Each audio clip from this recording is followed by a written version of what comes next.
안녕하세요. 역삼동 대법자입니다. 이번 영상에서는 대법의 종류에 대해서 이야기를 해볼까 합니다. 대법이라면 일반적으로 불법 사채업자라는 이미지를 많이 연상하게 됩니다. 주변 지인들도 제 회사명에 대부라는 글자 때문에 사채놀이를 한다고 오해를 많이 받습니다. 그래서 대법이 합법적으로 어떻게 하는 것이 있는지 알아보도록 하겠습니다. 첫 번째 대법은 말 그대로 돈을 빌려주는 것입니다. 금전대법이라고 하는데 돈을 빌려줄 때 담보가 있냐 없느냐에 따라서 돈을 빌려줄 수 있는 한도가 틀려집니다. 예를 들어서 철수가 영희에게 1억을 빌려달라고 하는데 영희는 철수에게 돈을 빌려줄지 말지 고민을 하고 있습니다. 1억이란 돈은 영희에게 큰 돈이기에 철수가 돈을 갚지 않았을 때를 대비하여 아파트를 담보로 돈을 빌려주게 됩니다. 영희는 철수의 아파트, 즉 부동산을 가치 평가하여 돈을 빌려줄 수 있는 것입니다. 만약에 철수가 담보가 없다면 철수의 신용 하나만으로 돈을 빌려줘야 할 것입니다. 그렇게 신용 하나만으로 돈을 빌려주게 된다면 1억이 아닌 소액으로 돈을 빌려줄 수밖에 없을 것입니다. 위 두 가지의 차이점은 담보가 있냐 없냐에 따라서 차이가 납니다. 담보에는 부동산, 동산, 차량, 선박 다양하게 있지만 아무래도 대법에서는 담보 가치를 평가하기 좋고 평가하기 좋은 담보가 바로 부동산입니다. 부동산 중에서도 아파트는 시세라는 게 정확하며 부동산 경매를 통해서 높은 환가율을 보이고 있습니다. 다음은 대부중개업입니다. 대부업은 실질적으로 돈을 빌려주는 것이지만 대부중개업은 돈을 빌리려는 사람과 대부업체 및 금융기관을 연결해주는 일을 합니다. 아무래도 실질적으로 돈을 빌려주는 것이 아니며 여러 곳을 비교하여 돈을 빌려줄 곳을 연결해주고 중개수수료를 받는 행위입니다. 중개수수료 또한 합법적인 범위 내에서 받아야 하며 그 이상 받게 된다면 불법이 될 것입니다. 다음은 온라인 투자 연계 금융업이 있습니다. 간단하게 온라인 투자 연계 금융업을 온투업이라고 불립니다. 대부중개업과 비슷하게 차주 즉 돈을 빌릴 사람과 돈을 빌려주는 사람을 연결해주는 역할을 합니다. 온투업은 온라인을 통해서 A라는 사람이 돈을 빌려달라고 요청이 왔을 경우 개인 또는 법인이 모여서 빌려달라는 금액만큼 돈을 모아서 A라는 사람에게 돈을 빌려주는 구조를 가집니다. 쉽게 생각하면 많은 사람들이 돈을 모아서 A라는 사람에게 돈을 빌려주고 돈을 빌려준 많은 사람들은 빌려준 만큼 이자를 받게 됩니다. 온투업은 차주 즉 채무자에게 돈을 빌려준 개인 또는 법인이 빌려준 만큼의 일정 부분 수수료를 수취하게 됩니다. 이게 바로 온투업의 수익인 것입니다. 마지막으로 대부채권 매입 추심업이 있습니다. 대부채권 매입 추심업은 바로 제가 하고 있는 일입니다. 대부채권 말 그대로 돈을 빌려준 채권, 추심은 빌려준 돈을 채무자에게 채무 변제를 요구하는 일입니다. 채무자에게 빌려준 돈을 채무 변제를 요구하는 일입니다.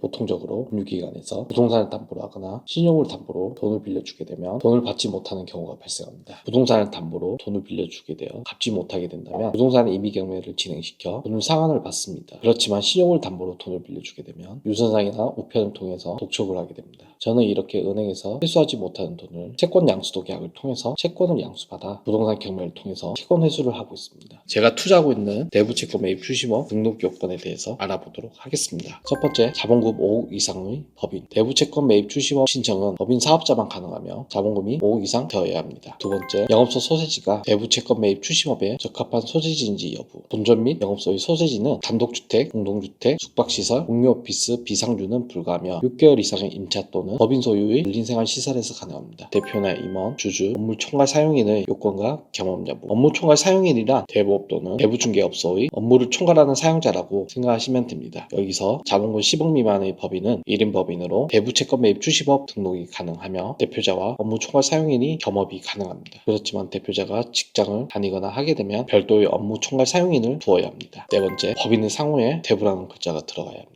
예를 들어서 서울대 부동산, 신현대 부동산 건설 등 이렇게 대부라는 글자가 중간에 들어간 것을 불가하며 역삼대부 또는 캐피탈대부, 해피파이낸스 대부 등 법인명 끝쪽에 들어가야 합니다. 사람들은 대부업에 관심이 많습니다. 그렇지만 절대 돈이 많아서 대부업을 하는 것이 아닌 대부업도 어느 정도 대출을 활용해서 대출이 나간다는 것입니다. 쉽게 이야기하자면 내가 누군가에게 1억을 연 20%로 빌려주게 된다면 저는 그 1억을 다른 곳에서 연 10% 이자로 빌려올 수 있다면 저는 제 돈 없이 연 10%의 수익률을 만들 수가 있습니다. 대법원 크게 두 가지 대출을 받을 수가 있습니다. 근저당권부 질권대출과 NPL 질권대출이 있습니다. 근저당권부 질권대출은 담보대출을 나갈 때 대부업체에서 저축은행이나 캐피탈을 통해서 받는 대출입니다. 역삼대부는 담보대출을 1억을 연 18%로 담보대출이 실행이 되는데 1억의 90%를 8%의 금리로 저축은행에서 빌려서 대출을 나간다고 가정을 해보겠습니다. 그럼 채무자에게 1억의 18%인 한 달에 150만 원의 이자를 받을 수가 있습니다. 역삼대부는 1억의 90%인 9천만 원에 대한 이자를 8%의 이자를 줘야 합니다. 그럼 한 달에 60만 원 이자를 저축은행에 납부를 해야 합니다. 그렇다면 대부업체 입장에서는 실제로는 1000만 원이 들어갔지만 한 달 이자는 채무자에게 150만 원을 받아서 저축은행에 60만 원 이자를 주면 순이익이 90만 원이 발생이 됩니다. 연간 수익을 계산을 해보면 1080만 원의 수입이 발생이 됩니다. 1000만 원을 투자해서 순이익 1080만 원 순이익이 발생이 되면 연간 수익률 100%가 넘는 수익률이 발생하게 됩니다. 두 번째는 NPL 질권대출에 대해서 알아보도록 하겠습니다. NPL 질권대출은 근저당권부 질권대출과 반대로 NPL 즉 무수익 여신에 취급하는 대출입니다. 최근 한 예를 말씀드리겠습니다. 감정가 17억인 다가구 주택이 있습니다. 역삼대부는 원금 12억과 연체이자 1억 5천이 쌓인 13억 5천의 채권을 역삼저축은행에서 9억 6천만 원의 NPL 채권을 매수하게 됩니다. 역삼대부는 채무자에게 13억 5천만 원이라는 받을 돈이 있지만 역삼저축은행에서 9억 6천만 원의 NPL 채권을 매수하게 됩니다. 이때 NPL 9억 6천만 원의 90%를 역삼신협에서 NPL 질권 대출을 받아서 8억 6천4백만 원을 대출받고 실투자금 9,600만 원이 투자가 되었습니다. 얼마 지나지 않아 다가구 주택은 15억에 낙찰되었고 역삼대부는 13억 5천만 원 배당을 받게 됩니다. 그런데 13억 5천만 원 중 역삼신협에 8억 6천4백만 원 NPL 질권 대출금을 상환하게 되면 4억 8천6백만 원을 배당받게 됩니다. 결론은 9,600만 원 투자해서 4억 8천6백만 원을 배당받게 되면 순이익이 3억 9천만 원 발생이 됩니다. 이처럼 대부업 투자는 질권 대출을 통해서 높은 레버리지를 발생시켜 고수익을 만들 수가 있습니다. 앞으로 개인 채무자 보호법을 통해서 대출 비율이 줄어들지만 여전히 NPL 투자는 매력적인 것 같습니다. 오늘은 대부업 종류와 대부채권 매입 출시법의 설립 요건에 대해서 알아봤습니다.